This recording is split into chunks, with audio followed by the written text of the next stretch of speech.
What happens to wealth when money stops being believed? Most people imagine collapse as noise and chaos, but systems rarely fail that way. They thin out, they stall, they lose trust quietly, and one day the symbols everyone relied on simply stop working. Currency does not vanish in fire, it fades when agreement fades. When that happens, value does not disappear, it migrates. In every historical breakdown, from regional shortages to full systemic resets, the same pattern appears. Objects that solved real problems outlived objects that only represented numbers. The transition is subtle. Prices stop making sense, shelves feel strangely empty, and transactions become cautious. People stop asking what something costs and start asking what it does. This is where the idea of becoming rich is misunderstood. It is not about domination or exploitation. It is about holding something others quietly need but did not think to keep. Wealth becomes proximity to usefulness. Not luxury, not rarity alone, but repeatable relevance. Items that preserve comfort, restore function, or reduce uncertainty gain gravity. Consider how quickly modern life removes friction. Food appears packaged, light arrives on command, repairs are outsourced, and discomfort is treated as temporary. When these assumptions break, even briefly, the objects that reverse small failures become anchors. A tool that fixes, a substance that preserves, a material that restores. None of them look impressive now. The unsettling part is how inexpensive many of these objects are today. Their current price reflects abundance, not future demand. When currency weakens, price becomes a poor predictor of worth. Exchange shifts toward trust, familiarity, and immediate payoff.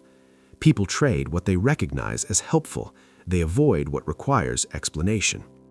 This is why survival items that persist through collapse are rarely exotic. They are ordinary, durable, and boring. They belong to the background of daily life. They repair what breaks, soothe what hurts, warm what cools, and enable small control in unstable conditions. Their power is not dramatic, it is consistent. There is also a psychological layer that often goes unnoticed. In unstable systems, people do not just trade for objects, they trade for relief. Relief from discomfort, from uncertainty, from dependence. Anything that reduces stress without requiring infrastructure gains disproportionate value. Comfort becomes currency adjacent. In first, this kind of wealth feels invisible. Nothing changes outwardly, you are not richer on paper. But when systems thin and options narrow, some people discover they are holding leverage without intending to. Not because they prepared aggressively, but because they kept things that still work when agreements fail. This list is not about hoarding, it is about understanding why certain items outlive money. The logic behind them matters more than the objects themselves. Once that logic clicks, the shift in value feels obvious and slightly unsettling. Because the real question is not which items survive currency, it's why so few people notice value changing until it already has. If you trace every collapse backward, the ending is rarely dramatic. It is a slow reversion to fundamentals. When abstract systems lose trust, people revert to what they can verify with their hands. Wealth becomes less about accumulation and more about circulation. What moves easily, solves problems, and feels fair to trade survives.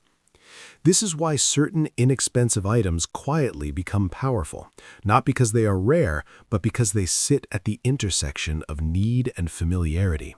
People already know how to use them. They already understand their value without explanation. In unstable conditions, this matters more than innovation. Novelty creates hesitation. Familiarity creates exchange. Items tied to health persist first. Anything that reduces pain, prevents infection, or restores basic function gains immediate relevance. When formal systems thin out, small interventions carry large weight. The same applies to repair. Objects that extend the life of tools, clothing, shelter, or energy sources become force multipliers.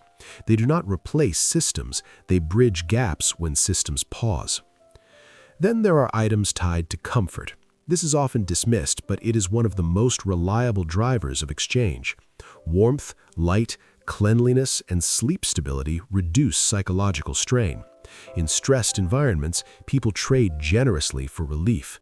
Comfort items do not signal weakness, they signal sustainability. Another layer emerges quietly: control. Not authority, but personal agency. Items that allow someone to solve a problem without permission or infrastructure gain outsized importance. The ability to light a space, secure a boundary, store resources, or preserve food shifts how a person is perceived. These objects change negotiation dynamics without anyone naming it. What makes these items powerful is not their individual function, but their repeatability. They can be used again, they can be shared in parts, they can be traded without being consumed entirely. This makes them circulate rather than disappear. Circulation is the foundation of post-currency wealth. At this stage, money has not vanished, it has simply become unreliable. People still reference it out of habit, but exchanges increasingly bypass it. Trust migrates toward objects that hold steady value across contexts. The shift is gradual, and most people notice it only in hindsight. This reframes the idea of becoming rich. It is not a sudden ascent, it is a quiet repositioning. Those who understand value as function rather than symbol find themselves consistently capable. Not dominant, not desperate, capable. The unsettling realization is that this transition does not require catastrophe. It begins during shortages, delays, and uncertainty. It begins when systems stutter, not when they collapse. The items that matter then are already present now, priced as if permanence is guaranteed. When currency dies, it does not take wealth with it. It exposes what was never wealth to begin with. The objects that endure are not dramatic, they are practical. They solve problems people will always have, regardless of what they agree money is worth. Once you see that, the question changes. It is no longer what to buy, it is what quietly holds value even when belief fades.